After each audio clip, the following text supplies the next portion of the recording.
ছুটি উদযাপনে আপন নিড়ে ফিরছেন নগরবাসী। ঝুঁকি নিয়ে ট্রেনের ছাদে যাত্রী পরিবহন, মহাসড়কেও গাড়ির চাপ, লঞ্চে মানুষ বোঝায়। তুলনামূলক গাড়ি থেকে লঞ্চটা খুবই একটু ভালো। খেলাধুলা করবো, অনেক মজা করবো।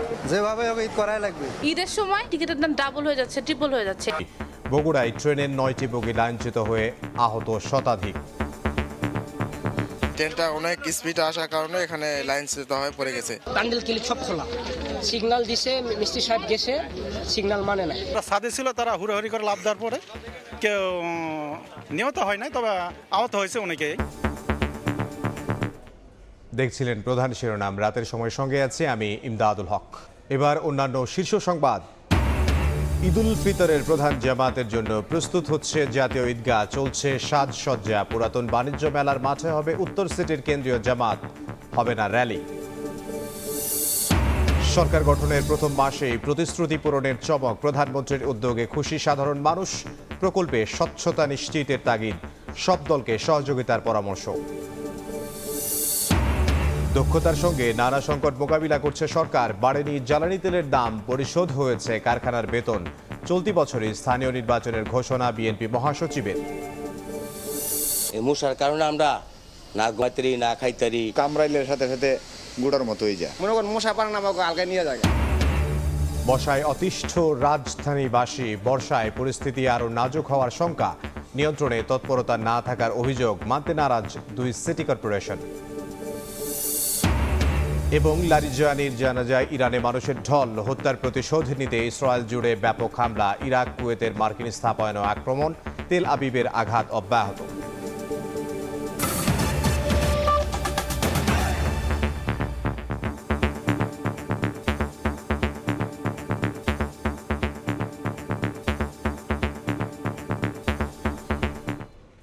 শুরুতেই ঈদ যাত্রার খবর।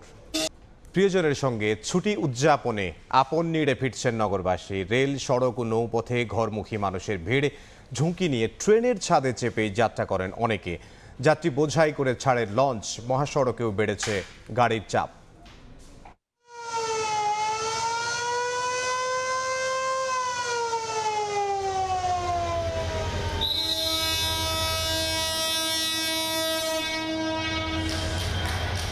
প্রিয়জনের সঙ্গে ঈদ উদযাপনে আপন নীড়ের পানে নগরবাসী। ইটকাঠের যান্ত্রিক নগরকে আপাতত ছুটি দিয়ে পথে পথে উৎসবের যাত্রা। সড়ক পথের ঝক্কি ঝামেলা এড়াতে দুপুরের পর থেকেই নৌপথে জনস্রোত। ঈদযাত্রায় প্রাণ ফিরেছে সদরঘাটে। 37টি নৌ রুটে যাত্রী চাপ সামাল দিতে একের পর এক ছেড়ে যায় লঞ্চ। স্বস্তি, লঞ্চের ভিতরে একটু আরামদায়ক, মানে কোনো জামজট থাকলেও মানে সবসময় মানে একটু ভালো লাগে আর কি যাতায়াতের। অনেক চাচু আছে, অনেক মেহমান আছে, ওদের সাথে খেলাধুলা করবো। বাড়ির পানে ট্রেনের বাঁশি। প্রিয়জনের সঙ্গে ঈদ আনন্দ ভাগাভাগি করতে বুধবার ভোর থেকেই কমলাপুরে ছিল উপচে পড়া ভিড়। উত্তরবঙ্গগামী ট্রেনে ছিল না তিল ধারণের ঠাঁই। বগিতে ঢুকতে না পেরে ঝুঁকি নিয়ে ছাদে ওঠেন অনেকেই। অ্যাক্সিডেন্ট হলেও দেওয়া লাগবে, ঝুঁকি নিয়ে দেশের বাড়িতে। ঝুঁকি নিয়ে যাচ্ছে ভাই, কিছু করার নাই ভাই। সড়ক পথেও বেড়েছে যাত্রী চাপ। গাড়ির চাপে ঢাকা টাঙ্গাইল মহাসড়কের চন্দ্রায় দেখা যায় যানজট। এছাড়া রাজধানীর বিভিন্ন বাস টার্মিনালে বাড়তি ভাড়া নেয়ার সঙ্গে যোগ হয়েছে টিকিট না পাওয়ার অভিযোগ। ঈদের সময় যে কোনো সময় দেখা যাচ্ছে যে টিকিটের দাম ডাবল হয়ে যাচ্ছে, ট্রিপল হয়ে যাচ্ছে। এটা তো মানে কোনো কিছু হইতে পারে না, এটা তো সিন্ডিকেট একটা। বিআরটিএ নিয়ে কথা বলে আমাদের আর কি হবে? আমরা তো 50 বছর ধরে বিআরটিএ দেখছি, বিআরটিএ কি করতেছে। গাবতলী বাস টার্মিনাল পরিদর্শন করে বাড়তি ভাড়া নিলে ব্যবস্থার হুঁশিয়ারি দেন সড়ক পরিবহন ও সেতুমন্ত্রী। পুলিশের কন্ট্রোল রুম, বিজিনেস টিম এবং র্যাবের কন্ট্রোল রুম বলেছে কোনো অভিযোগ খুব একটা তারা পাননি, খুব একটা ব্যত্যয় এখানে ঘটেনি। নির্ধারিত ভাড়া নেওয়া হচ্ছে এবং বাসগুলি যথাসময় ছেড়ে যাচ্ছে, যাত্রী কোনো হয়রানির শিকার হচ্ছে না। এদিকে পাটুরিয়া, দৌলতদিয়া ও আরিচা কাজিরহাট নৌ রুটে দুপুরের পর থেকে যাত্রীদের ঢল নামলে ফেরি ও লঞ্চ সংকটে দেখা দেয় দুর্ভোগ। সানবীর রূপল, সময় সংবাদ, ঢাকা। ঈদযাত্রার খবর জানাতে সদরঘাট লঞ্চ টার্মিনালে আছেন সহকর্মী শাহিন আলম এবং কমলাপুর রেল স্টেশনে আছেন সাইফুল রুদ্র। তাদের কাছে যাব, শুরুতেই যাচ্ছি শাহিনের কাছে। শাহিন, যাত্রার দ্বিতীয় দিনে অনেকটা স্বস্তি নিয়ে বাড়ি ফিরছে ঘরমুখো মানুষ। আমরা দুপুর থেকে এই লঞ্চ টার্মিনালে আসছে। আমরা দেখেছি যে যারা ঘরমুখো মানুষরা রয়েছেন তারা দলে দলে এই টার্মিনালে আসছেন এবং বিভিন্ন রুটের যে লঞ্চগুলো আছে তারা সেই লঞ্চগুলো নির্দিষ্ট সময় কিন্তু এই টার্মিনাল থেকে ছেড়ে যাচ্ছে। সদরঘাট লঞ্চ টার্মিনাল থেকে 36টি রুটে কিন্তু এই লঞ্চগুলো ছেড়ে যাচ্ছে।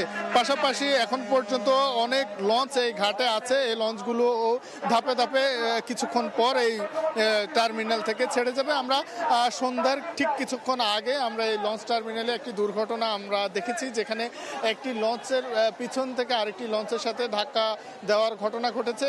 সেখানে ঘটনাস্থলে 2 জন মারা যান। এই ঘটনাটি ছাড়া মোটামুটি বলা যায় অনেকটা স্বস্তির মধ্যে দিয়ে ঘরমুখো মানুষ তারা বাড়ি ফিরে যাচ্ছেন। এবং যাত্রীদের সঙ্গে আমরা কথা বলে যেটি জানতে পেরেছি যে এবারের ঈদ যাত্রায় কিন্তু বাড়তি ভাড়া আদায় করা হচ্ছে না বা সে অভিযোগ তাদের নেই। পাশাপাশি এখানকার বিআইডব্লিউটি এর কর্তৃপক্ষের পক্ষ থেকে তারা ঈদ যাত্রা স্বস্তিদায়ক করার জন্য বেশ কিছু উদ্যোগ নিয়েছে, যার মধ্যে যারা বৃদ্ধ এবং শিশুরা রয়েছে তারা যেন নির্বিঘ্নে লঞ্চে উঠতে পারে সেখান থেকে সেজন্য তারা ভলেন্টিয়ার টিম রেখেছে। সেই ভলেন্টিয়ার টিমের সদস্যদেরকে আমরা দেখছি যে তারা যাত্রীদেরকে লঞ্চে তুলে দেওয়ার ক্ষেত্রে সহযোগিতা করছে।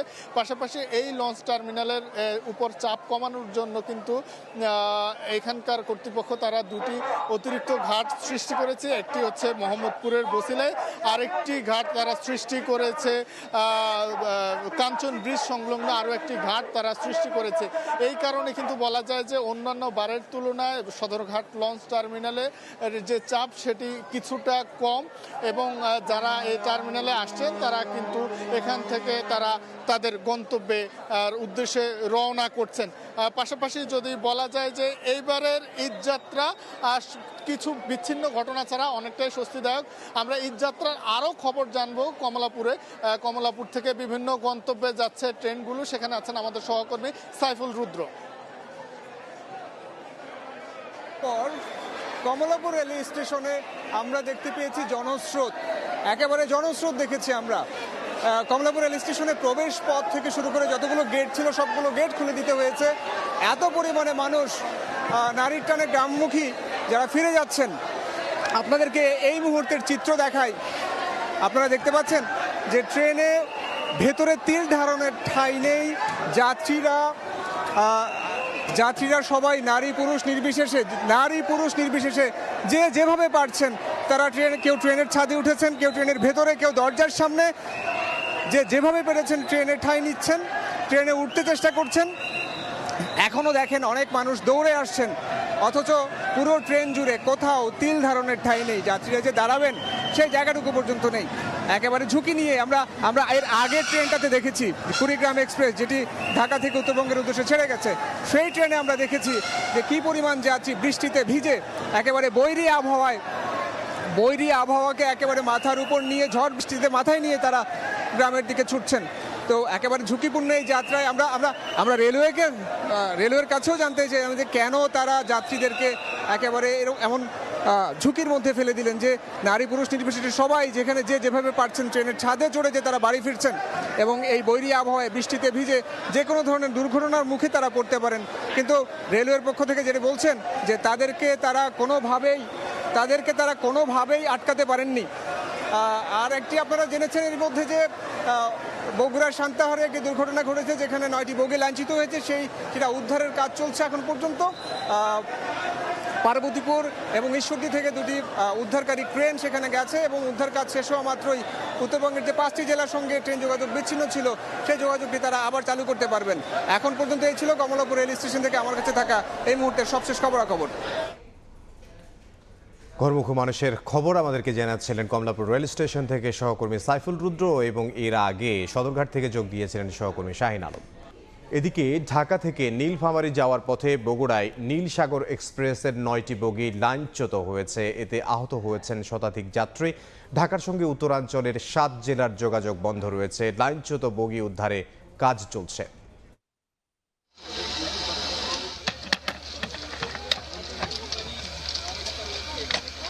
ঈদযাত্রার আনন্দে রেলে চেপে বাড়ি ফিরছিলেন উত্তরাঞ্চলের মানুষ, কিন্তু মাঝপথে ট্রেন দুর্ঘটনায় মুহূর্তেই উচ্ছ্বাস মিলিয়ে যায় বিষাদে। বগুড়ায় নীলফামারীগামী নীলসাগর এক্সপ্রেস ট্রেনের 9টি বগি লাইনচ্যুত।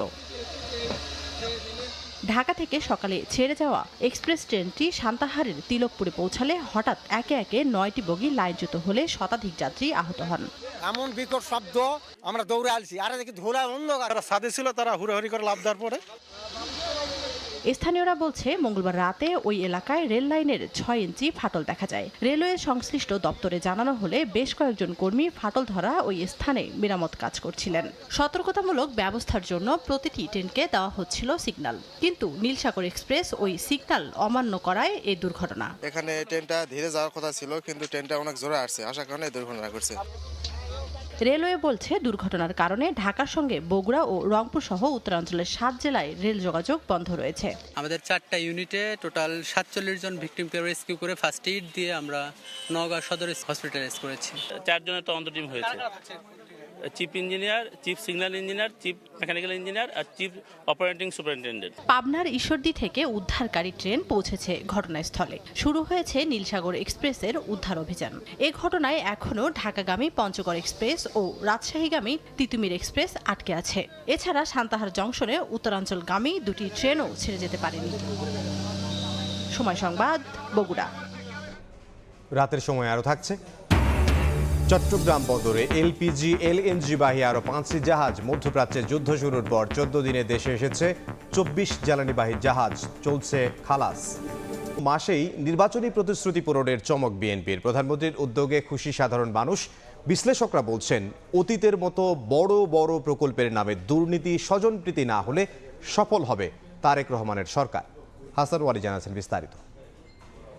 সশ্রদ্ধ চিত্তে তারেক রহমান ঝঞ্ঝা বিক্ষুব্ধ সময়ে ক্ষমতা নিয়ে 1 মাসেই সাধারণের মাঝে আশার সঞ্চার করেছে নতুন সরকার। ভোট দেওয়ার টাটকা স্মৃতি থাকতে থাকতে নির্বাচনী প্রতিশ্রুতি পূরণের মাধ্যমে অনন্য দৃষ্টান্ত তৈরি করেছেন প্রধানমন্ত্রী তারেক রহমান। শহীদ পালন করিব। এরই মধ্যে সফলতার পালকে যুক্ত ফ্যামিলি কার্ড, ধর্মীয় নেতাদের ভাতা প্রদান ও খাল কাটা কার্যক্রমের সূচনা। পহেলা বৈশাখে চালু হচ্ছে কৃষক কার্ড। এর আগে মওকুফ করা হয় 10,000 টাকার কৃষি ঋণ। দেশ পুনর্গঠনের প্রত্যয়ে এগিয়ে যাচ্ছেন সরকার প্রধান, আর এর সুফল পেতে শুরু করেছেন সাধারণ মানুষ। বর্তমান সরকার 1 মাসের মধ্যে যথেষ্ট অগ্রগতি বা সম্ভাবনাময় কিছু কাজ করেছে। কথা যেটা দিয়েছে নির্বাচনের আগে তিনি সবই পালন করেছে। প্রধানমন্ত্রী কর্মচাঞ্চল্যতা এবং সরকারের কার্যক্রমকে আশা জায়গা নিয়ে আখ্যা দিয়ে প্রকল্পের স্বচ্ছতা নিশ্চিতে তাগিদ দেন এই রাজনৈতিক বিশ্লেষক। ফ্যামিলি কার্ড, খাল খনন কর্মসূচি, তো অসাধারণ 2টি কাজ নিয়েছেন এবং আমি মনে করব যে এই দুটো খুবই সাকসেসফুল। বাংলাদেশের মানুষ খুব আশান্বিত। একটাই আমাদের কথা থাকবে, কোনোভাবে দুর্নীতি যাতে এতে ঢুকে না পড়ে। প্রধানমন্ত্রীর কর্মকাণ্ডে নতুনত্বের বার্তা রয়েছে মন্তব্য করে প্রকল্প বাস্তবায়নে বিরোধী দলকেও যুক্ত করার তাগিদে বিশ্লেষকের।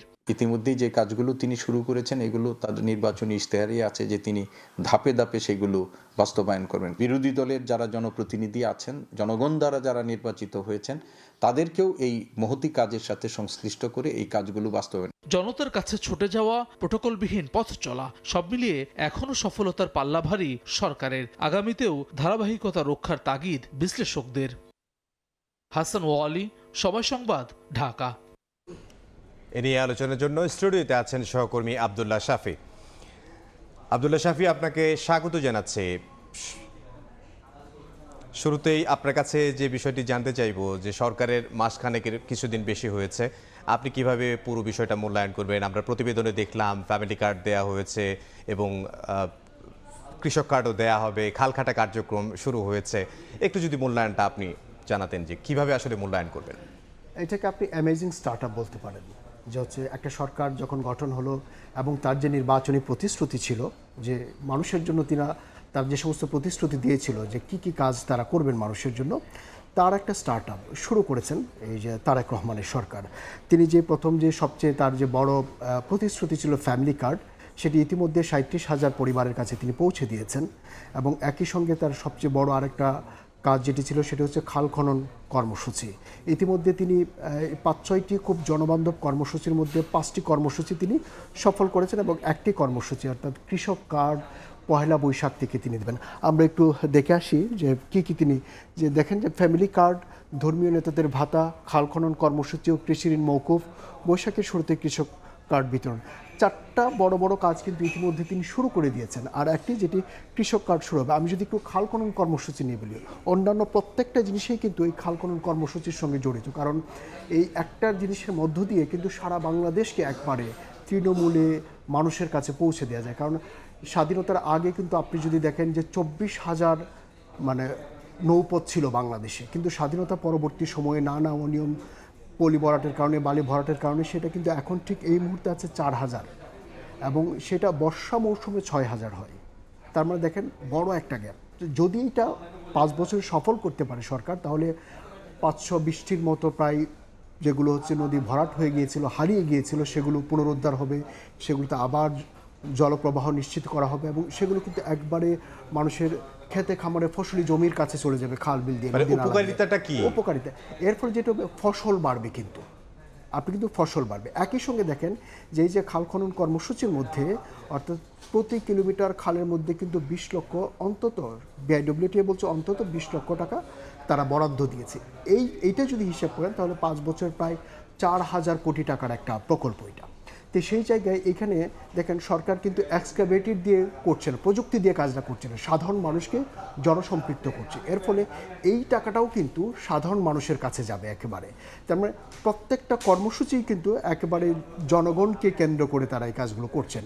এবং একই সঙ্গে তিনি যে কৃষি ঋণ, পাশাপাশি যে একই সঙ্গে কৃষকদেরকে পানি দিচ্ছেন। এবং ঈদের আগে আমরা দেখেছি যে যারা যেটি ধর্মীয় নেতা যারা রয়েছেন তাদেরকে ভাতা দেওয়া হয়েছে, এবং ফ্যামিলি কার্ডও তো দেওয়া হয়েছে যেটি আপনি বলছিলেন। এবং এই সরকারের অল্প সময়ের মধ্যেই আবার মির্জা ফখরুল ইসলাম আলমগীর তিনি আসলে স্থানীয় নির্বাচনের ঘোষণা দিয়েছেন। যদি হ্যাঁ, এটা নিয়ে আসলে মির্জা ফখরুল ইসলাম আলমগীর যে 1 মাসের মূল্যায়ন নিয়ে একটা সংবাদ সম্মেলন করেছেন, চলুন আমরা এই নিয়ে একটা প্রতিবেদন আছে, আমরা সেটি দেখে আসি। ত্রয়োদশ জাতীয় সংসদ নির্বাচনের পর সরকার গঠনের 1 মাস পার করল বিএনপি। এর মধ্যে দেশ পরিচালনার দায়ভার বুঝে নিতে ব্যস্ততার মধ্যেই আছেন সরকারের নীতি নির্ধারকরা। সরকারের সফলতা বা ব্যর্থতার হিসাব কষা ঠিক এ সময়ে যৌক্তিক না হলেও স্থানীয় সরকার মন্ত্রীর কাছে জানতে চাওয়া কেমন গেল নতুন সরকারের প্রথম মাস। একটা সম্পূর্ণ নতুন একটা সরকারের 30 দিনের মধ্যেই এই কাজগুলোকে সামনের দিকে এগিয়ে নিয়ে যাওয়া এবং একটা শুধু কমিটমেন্ট না, বাস্তবায়নের দিকে এগিয়ে নিয়ে যাওয়া, এটা কিন্তু একটা বড় কাজ। গুলশানে দলটির চেয়ারম্যানের কার্যালয়ে বুধবার সন্ধ্যায় সাংবাদিকদের সঙ্গে মতবিনিময় করেন বিএনপি মহাসচিব। তুলে ধরেন গত 1 মাসে সরকারের নির্বাচনী প্রতিশ্রুতি বাস্তবায়নের চিত্র। ফ্যামিলি কার্ড, সেই ফ্যামিলি কার্ডের যে পাইলট প্রজেক্ট যেটা আমরা শুরু করে দিয়েছি অলরেডি। এরপরে ছিল আমাদের 10,000 টাকা কৃষি ঋণ সুদসহ মওকুফ, সেটা করা হয়ে গেছে। এরপরে আমাদের আছে খাল খনন, যেটা অলরেডি শুরু হয়ে গেছে। যুদ্ধের ফলে যে আপনার তেলের দাম বেড়ে গিয়ে তো একটা বড় রকমের সমস্যা তৈরি হয়েছে। বাট আল্লাহর হুকুমে এখন পর্যন্ত কিন্তু খুব বলা যেতে পারে যে যোগ্যতার সঙ্গে এই জিনিসগুলোকে মোকাবেলা করা গেছে। জুলাই সনদ বাস্তবায়ন প্রসঙ্গে বিএনপি মহাসচিব জানান, সব বিতর্কের সমাধান হবে সংসদে। যেহেতু দলীয় সরকার কিছু তো দলীয় লোক তো থাকবেই, এটাকে আপনার সমালোচনা হতে পারে, আমরা সমালোচনা হবে না তা বলছি না, কিন্তু এটা নিয়ে আমরা খুব একটা উদ্বিগ্ন নই। চলতি বছরে স্থানীয় সরকার নির্বাচন হবে জানিয়ে ফখরুল বলেন, দলীয় সম্মেলনের প্রস্তুতির কাজও চলছে সমান তালে। আওয়ামী লীগের রাজনীতি ইস্যুতে সরকার বিচলিত নয় উল্লেখ করে স্থানীয় সরকার মন্ত্রী ও বিএনপি মহাসচিব বলেন, রাজনীতি চলবে রাজনীতির পথে। কথা বললে আপনার সমস্যা হয়। দেশের সামগ্রিক উন্নয়ন স্থিতিশীলতা বজায় রেখে অর্থনীতিকে সুস্থ ধারায় ফেরানোকে চ্যালেঞ্জ ধরে নিয়েই সরকার কাজ করছে বলে জানান মির্জা ফখরুল ইসলাম আলমগীর। আহমেদ সালেহীন, সময় সংবাদ, ঢাকা। আমরা আসলে প্রতিবেদনে দেখছিলাম যে যেই কথাগুলো নিয়ে আমরা আলোচনা করছিলাম সেটাই আমরা দেখছিলাম প্রতিবেদনটিতে। মির্জা ফখরুল ইসলাম আলমগীর প্রায় 30 মিনিটের মতো ব্রিফিং করেছেন। 30 মিনিটের ব্রিফিংয়ের মধ্যে উনি কিন্তু যে সমস্ত বিষয় আমরা ইতিপূর্বে আলোচনা করেছি, ফ্যামিলি কার্ড, খাল খনন সহ নানান বিষয়, এর বাইরেও অনেকগুলো বিষয় তিনি আলোকপাত করেছেন। এর মধ্যে বলা যায় এইখানে তো হচ্ছে যে একটা বিষয় যে যুদ্ধের প্রভাব এবং সংকট মোকাবেলায় সরকার সফলতা দেখিয়েছে।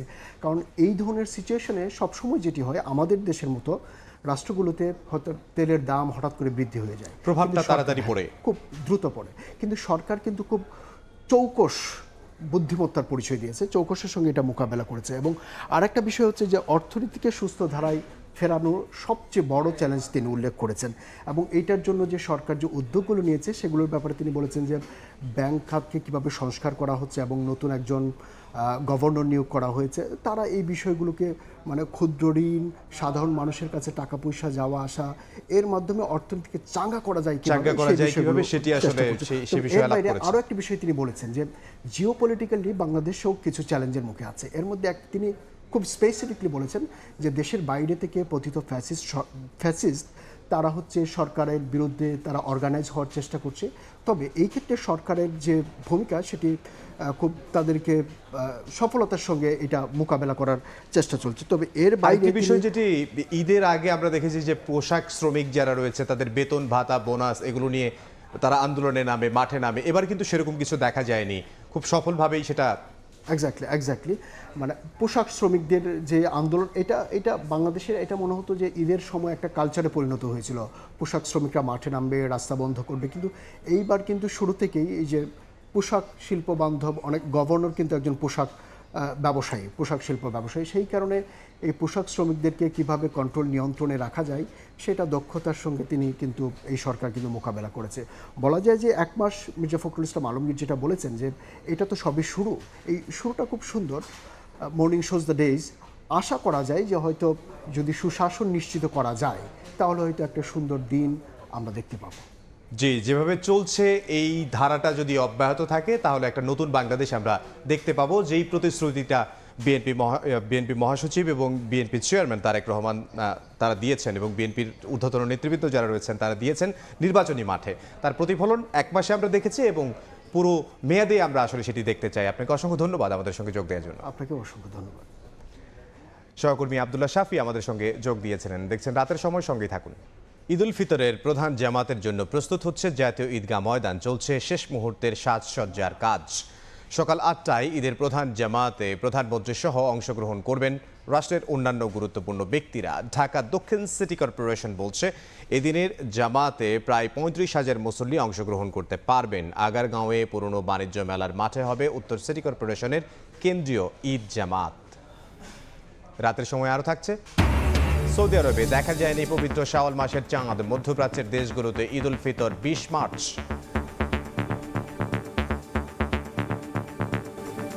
এবার বাণিজ্যের সংবাদ।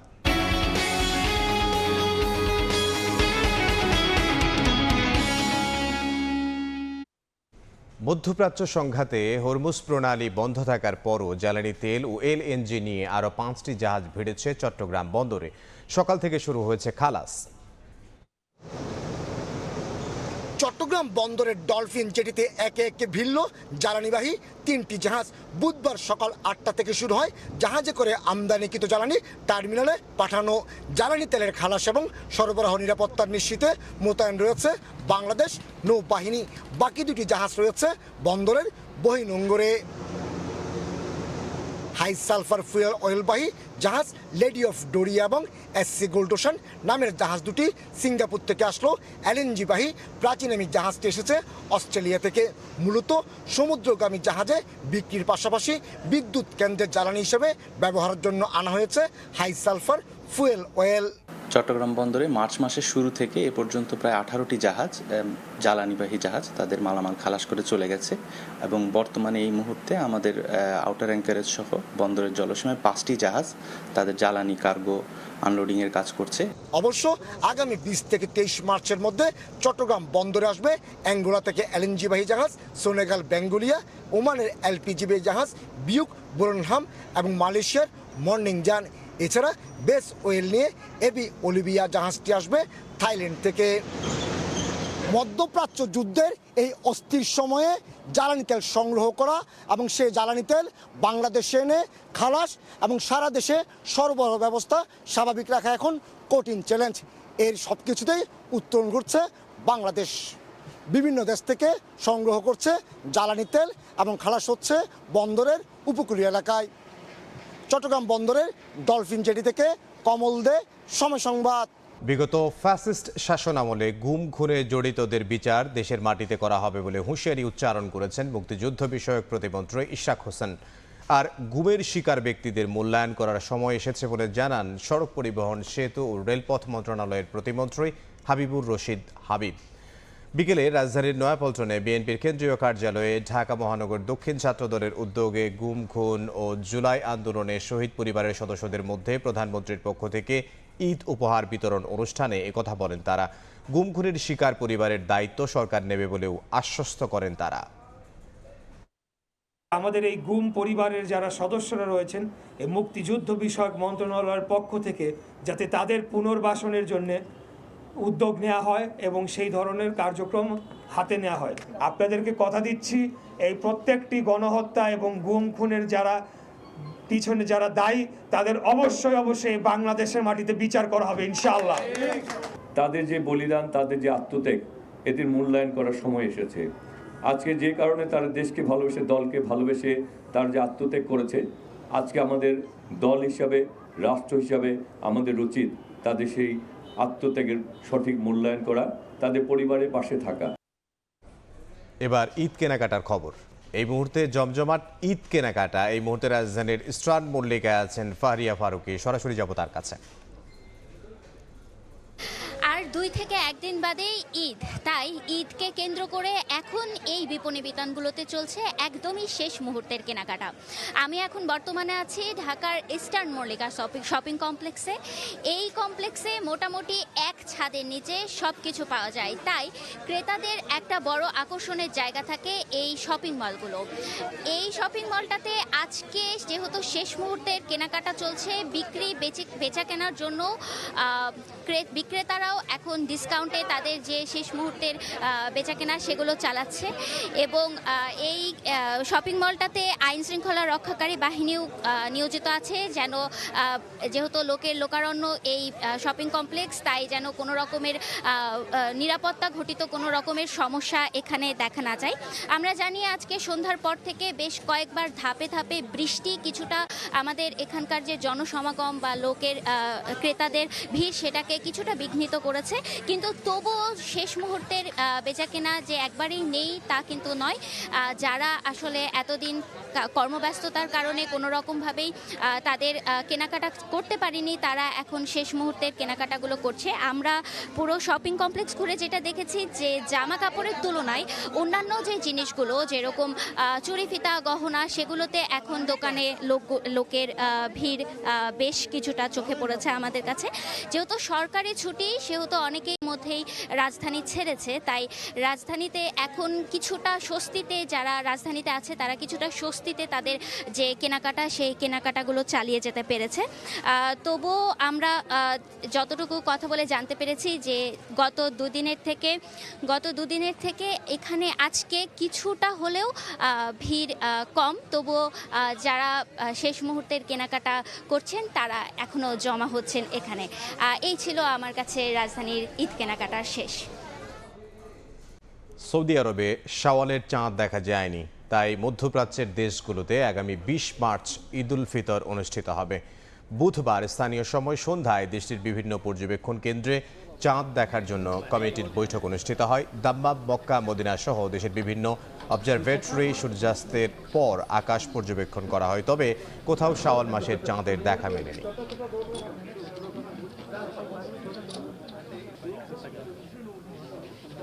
দেখছেন রাতের সময়।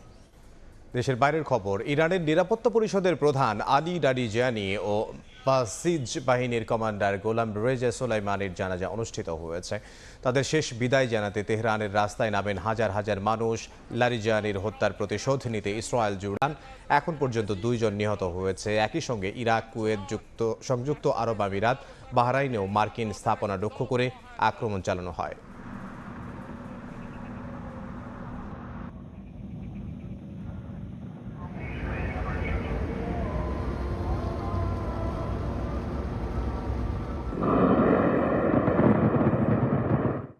রাতের সময়। দেশের ক্রীড়াঙ্গনের উন্নয়নে মোহামেডানের ভূমিকা অনেক। কখনো সুযোগ এলে সংগঠক হিসেবে সেখানে যুক্ত থাকাটা হবে সম্মানের। মির্জা আব্বাসের সুস্থতা কামনায় মোহামেডান স্পোর্টিং ক্লাবের দোয়া অনুষ্ঠানে যুক্ত হয়ে কথা বলেন সাবেক অধিনায়ক তামিম ইকবাল। প্রধানমন্ত্রীর রাজনৈতিক উপদেষ্টা মির্জা আব্বাস অসুস্থ হয়ে হাসপাতালে চিকিৎসাধীন। তার সুস্থতা কামনায় মোহামেডান ক্লাব প্রাঙ্গণে দোয়া করেন তামিম ইকবাল সহ খেলোয়াড় ও সংগঠকরা। প্রবীণ রাজনীতিক মির্জা আব্বাস দ্রুতই সুস্থ হয়ে সবার মাঝে ফিরবেন বলে প্রত্যাশা করেন তামিম ইকবাল সহ অন্যান্যরা। এ পর্যায়ে শীর্ষ সংবাদগুলো জানিয়ে দিচ্ছি আরও একবার। প্রিয়জনের সঙ্গে ছুটি উদযাপনে আপন নিড়ে ফিরছেন নগরবাসী। ঝুঁকি নিয়ে ট্রেনের ছাদে যাত্রী পরিবহন, মহাসড়কেও গাড়ির চাপ, লঞ্চে মানুষ বোঝায় বেশি ভাড়া নিলে ব্যবস্থা। 9টি বগি লাইনচ্যুত হয়ে আহত শতাধিক, চলছে উদ্ধার কাজ। এবং সৌদি আরবে দেখা যায়নি পবিত্র শাওয়াল মাসের চাঁদ। মধ্যপ্রাচ্যের দেশগুলোতে ঈদ উল ফিতর 20 মার্চ।